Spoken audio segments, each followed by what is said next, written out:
মাধ্যমে। ওর কোনো নীতি নাই, ন্যায় বাক্য কিচ্ছু নাই। ও কাফের হয়ে গেছে, কাফের। আমলিকে দালাল হয়ে গেছে। ও আজকে খুনের বিচার না করে ও সাজা না দিয়ে ও বেকসুর দিয়ে ও জজ নাই, ও ঘুষখোর, দুর্নীতিবাজ, বাংলাদেশের দুর্নীতিবাজ। আমরা দীর্ঘ 5 বছর দুটো টার্মিনালে মামলা আমরা সারা জীবন শুনে এসেছি। বাংলাদেশের যে আইন আছে, যে নোয়া আছে, যে 3 বছরে শেষ হয়, সেই মামলা আজকে 5 বছরে মামলা শেষ হয় না। তাহলে এই দেশে কিভাবে আমরা আইনটা শ্রদ্ধা করবো? আইনি শ্রদ্ধা নিয়ে এখনো চলবো না। আমরা সন্তুষ্ট না। আমরা চাইছিলাম অন্তত যে 2জন অন64 দিচ্ছে তাদের ফাঁসি দিলে অন্তত দেওয়া উচিত ছিল, কিন্তু তারা দেয় নাই। জজ সাহেব দেয় নাই। জজ সাহেব এক পেশে বিচার করছে।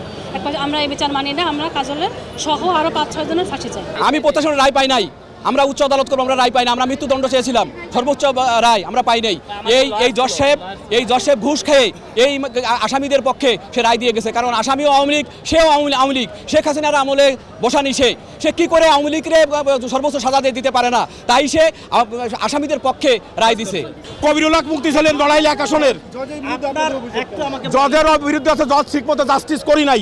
এতগুলো আসামি এই কেসে যে সাক্ষী প্রমাণ থাকা কারণেও সে কেন ছাড়া পায়? কিভাবে ছাড়া পায়?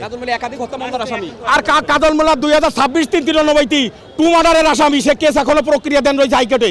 94 সালে 1 মার্ডার, বাবুখা মার্ডার, সে ও একাধিক হত্যা মামলার আসামি। সে তারপরেও এই কাগজপত্র দেওয়ার পরেও সে কেন তার ফাঁসি হলো না? কেন তার যাবজ্জীবন হলো? আমি তার ফাঁসি কামনা করি। কালার এক্সপার্ট, জর্জ স্যাপ এবং মাইল্ড অন হ্যান্ডস টেকনোলজি সমৃদ্ধ অরিক্স ক্রিস্টাল ওয়াশ আপনার লন্ড্রি এক্সপার্ট। গ্রামে যারা সাধারণ মানুষ আছে, তারা আমরা দীর্ঘদিন ধরে 17 বছর আওয়ামী লীগের আমলে এই এলাকায় অত্যাচার করেছে এবং আরো 2-3টা মামলা কেসে আসামি। এরা যদি ফাঁসির অর্ডার না দেওয়া হয় তাহলে এলাকায় আরো খুন খারাপি বাড়বে। আমি জজ সাহেবের কাছে আমি এই বিচার আশা করি নাই। আর এই জজ সাহেব আওয়ামী লীগের দালাল আমি মনে করি। কারণ আমার এতে বেরোয় দেন, একজন বলতেছে পুলিশ গুলি করবে। পুলিশ কি গুলি করবে? এরা আওয়ামী লীগের দালালি 17 বছর করছে, এখন দালালি করলো। এই কাজল মোল্লার আমরা ফাঁসি চাই এবং এলাকায় শান্তি যদি মানে থাকতে চাই। এর ফাঁসি না হলে এলাকা আরো খুন খারাপই হবে। এই যে মাসুদ রানা আমার ভাই, আমার এই ভাইয়ের বুকে গুলি, সে তার এক্সটেনশন জীবন চলতেছে। 10 জন লোকের গুলি বুকে, কুখ্যাতি সন্ত্রাসী 4টে মার্ডার। সে পরিকল্পিতভাবে বাবুখারে মার্ডার করেছিল, তার বাড়ি খাওয়াই আইনে সে গুলি করে হত্যা করেছিল।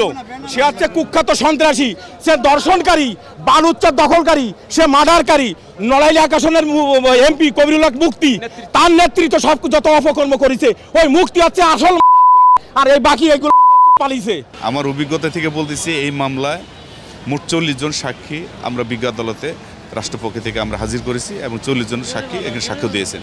সেখানে অনেক প্রায় 12 জন আছেন যারা আরও গুলিবিদ্ধ আছেন, তারা ইনজোর আছেন।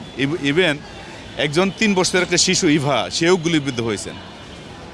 এবং আমরা সর্বোচ্চ সাজার প্রত্যাশা করেছি। তারপর বিজ্ঞ আদালত বর্তমান স্বাধীন বিচার ব্যবস্থা এবং উনি যেটা দিয়েছেন সেটা আমরা রাষ্ট্রপক্ষ থেকে আমরা এই মুহূর্তে আমরা মনে করি যে উনি যেটা দিয়েছেন এটা যথার্থ হয়েছে। হয়তো ব্যবস্থা আর একটু ভালো দিতে পারতেন বা সর্বোচ্চটা দিতে পারতেন। এই রায়টা আমাদের কাছে একটা অপ্রত্যাশিত রায়। আমরা যে এটা একটা মব ভায়োলেন্স ছিল, এখানে কোনো আপনার ইন্ডিভিজুয়াল উইটনেস ছিল না।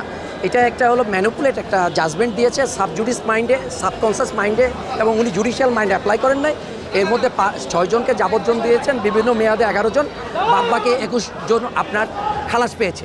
এখন বিষয়টা হচ্ছে কি, আমরা অবভিয়াসলি এইখানে যে ল পয়েন্ট যেটা আছে, ডিউ টু ল পয়েন্টের কারণে আমরা উচ্চ আদালতে যাব এবং আমরা আশা করছি প্রত্যেকটা আসামি বেকসুর খালাস পাবেন মহামান্য সুপ্রিম কোর্টে, হাইকোর্ট ডিভিশন থেকে। না, এটা সর্বোচ্চ সাজা মৃত্যুদণ্ড হতে পারে। এটা যদি প্রকাশ্যগুলি যে সাক্ষ্যগুলো হয়েছে, এখন সর্বোচ্চ দিলে যাবজ্জীবন দিতে পারতেন, মৃত্যুদণ্ড দিতে পারতেন। আর এগুলা মানে যেহেতু প্রমাণিত 2টা সেকশনে, একটা হচ্ছে সর্বোচ্চ দিলে মৃত্যুদণ্ড, আর যদি একটু কম দেয় তাহলে যাবজ্জীবন। এবং বিজ্ঞ আদালত যেটা ভালো মনে করেছেন, ওনার জুডিশিয়াল মাইন্ডে যেটা উনি অ্যাপ্লাই করেছেন, উনি সেটাই রায় দিয়েছেন।